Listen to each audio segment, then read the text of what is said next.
Darah itu ada tempatnya, ilmu itu juga ada tempatnya. Sayyidina Ali bahkan bilang, al ilmu bil adab la bin nasab.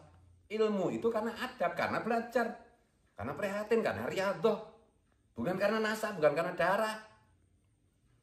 Abu Yamut tadi juga pernah mengingatkan itu di short video di YouTube masih ada. Pewarisnya penerusnya Rasulullah, pewarisnya penerusnya para nabi itu adalah ulama. Al ulama warasatul anbiya. Bukan as-sayyid atau al-habib warasatul anbiya, enggak ada itu. Hadisnya al-ulama warasatul anbiya. Itu. Jadi terserahlah kalian mau bereaksi kayak apapun, tapi intinya kayak begitu ya. Intinya kayak begitu. Bahkan kalau boleh saya menyarankan itu. Untuk sementara itu mungkin Habib-Habib itu berhentilah dakwah di Indonesia. Kan ngerusak aja itu kebanyakannya. 1-2 aja kalau 100 sayyid atau Habib yang ceramah itu yang benar cuma 2 apa 3.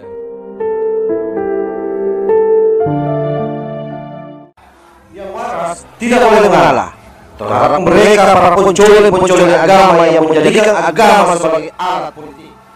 Assalamualaikum warahmatullahi wabarakatuh. Om Swastiastu, Namo Buddhaya, salam kebajikan. Konten kali ini adalah merupakan konten yang paling terpanas yang pernah saya buat, dimana saya mau mengurai sedikit sejarah kenapa kemudian ada situasi yang terbangun hari ini, terlepas daripada hasil penelitian daripada Kiai Imanuddin yang saya kira itu satu hal yang menambah khasanah pengetahuan kita terkait soal pernasaban. Tetapi saya mau ingatkan bahwa sesungguhnya yang terjadi hari ini dengan adanya hiruk pikuk soal perhabiban yang sepertinya menemui titik klimaks dengan tidak bisanya Rabita Alawiyah memberikan tanggapan terhadap seluruh temuan-temuan yang dilakukan oleh para peneliti, oleh para pakar ahli nasab yang tidak mampu menghadirkan narasi argumentatif yang berbasis data yang kira-kira bisa disepadankan atau minimal bahasa kerennya apple to apple dengan apa yang menjadi temuan Kiai Imad. Ada satu hal yang perlu juga ditegaskan, bahwa selain daripada apa yang menjadi temuan daripada Kiai Imad itu, sesungguhnya perdebatan soal perhabiban ini juga tidak terlepas dari satu catatan penting hemat saya, adalah keberadaan Gus Fuad Pleret dan kawan-kawan. Di mana Gus Fuad Pleret, kalau kita masih ingat 6 bulan lalu pernah mengatakan dalam satu vlog, narasi yang terbangun di sana adalah untuk para habaib-habaib ini tidak usah lagi ceramah. Dengan satu asumsi atau argumentasi yang disampaikan oleh Gus Fuad Pleret waktu itu adalah pada pendekatan sosial kultural, di mana banyak para habaib, saya kira memang oknum-oknum habaib yang memang blunder di dalam memberikan ceramah di masyarakat, lebih pada caci maki, provokasi, dan ujaran kebencian, terutama terhadap tokoh-tokoh Nahdlatul Ulama dan terhadap pemerintah kita. Tetapi kemudian pada saat itu, hal itu kemudian membuat pada para budak-budak congor-congor oknum habaib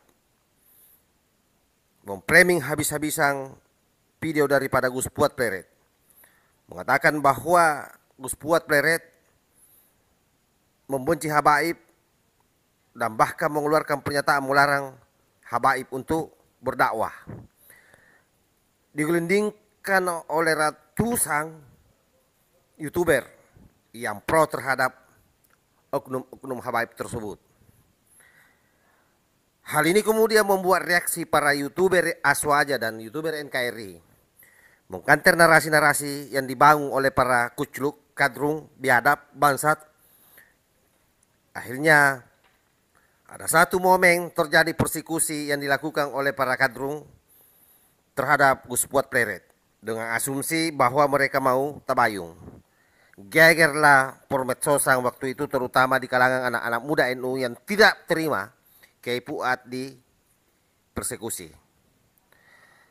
Dan tidak lama kemudian dari peristiwa itu, Mbah Badawi melakukan live streaming yang mana membahas daripada podcast Repli Harung, kalau kita ingat kala itu bersama dengan Bahar Smith, yang membodoh-bodohkan Gus Fuad Pleret. Dan apa yang terjadi? Tidak lama setelah kejadian itu, Mbah Badawi pun mendapat giliran di persekusi. Seiring waktu, semakin gencar perlawanan dari pribumi, speak up soal habaib, lalu tiba-tiba beredar luas hasil penelitian Kiai Imad yang semakin mengguncang dan mempertajam tuduhan atau kecurigaan pribumi terhadap apa yang menjadi seruan Gus Fuad di awal soal habaib ini. Karena jelas saya masih sangat ingat sekali bagaimana Gus Fuad Pleret selalu menegaskan kala itu bahwa agama Islam ini adalah bukan agama yang berdasarkan garis nasab, tetapi berdasarkan keilmuan. Itu sangat jelas sekali. Dan sampai kemudian Gus Arya ikut mereaksi hasil temuan daripada Kiai Imad. Termasuk ada satu orang dari Aceh yang namanya TIJ, semakin menggila dan betul-betul mengekspor apa yang menjadi kekurangan-kekurangan para oknum habaib ini. Ditambah lagi ada satu yang namanya Bung Lubis, yang memang mantan budak Bahar Smith. Dia adalah pengikut FPI dulu, yang tahu persis seperti apa perimingan selama ini yang terjadi di kalangan atau di internal mereka. Bahkan kala itu Bung Lubis sempat membuka bahwa kita kalau ceramah harus memberikan penguatan terhadap habaib yang harus dihormati sebagai cucu Rasulullah. Dan itu bisa dibuka di kontennya Bung Lubis soal apa yang saya sampaikan ini.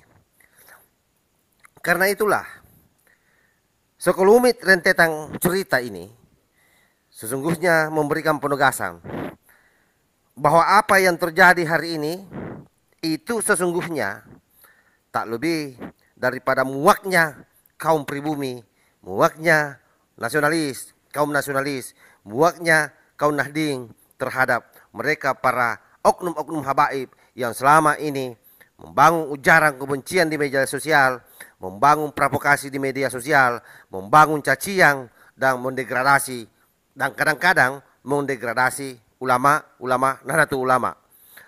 Terlepas dari konflik yang terjadi antara mereka dengan Suryat Wali Songo. Wallahul muwaffiq ila aqwamit thoriq. Wassalamualaikum warahmatullahi wabarakatuh.